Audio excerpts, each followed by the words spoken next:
Hi everyone, in today's video I'll show you guys how you can block apps on iPhone. Welcome back to our channel How To Tutorials. So let's dive right into it. So firstly, open your settings application, and after doing that, scroll down until you see the option of screen time.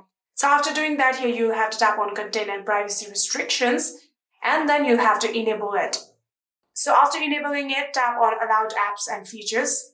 So after tapping on it, here you can see all of the applications that is currently on your phone. You'll have to disable the application that you want to block. For example, I want this mail to be blocked, so I'm going to disable it just like this.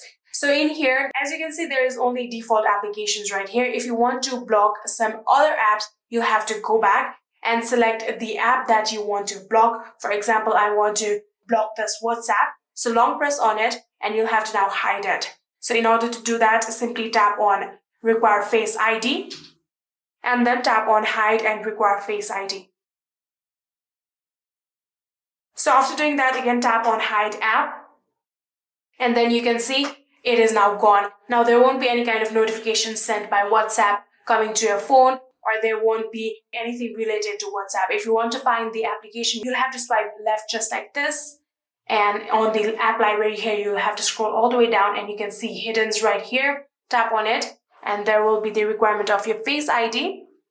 And here you can see WhatsApp right here. Like this, you can block applications on iPhone. I hope this video was helpful to you guys. If it was, please do not forget to hit that subscribe button and like our video. Thank you so much for watching. See you in the next.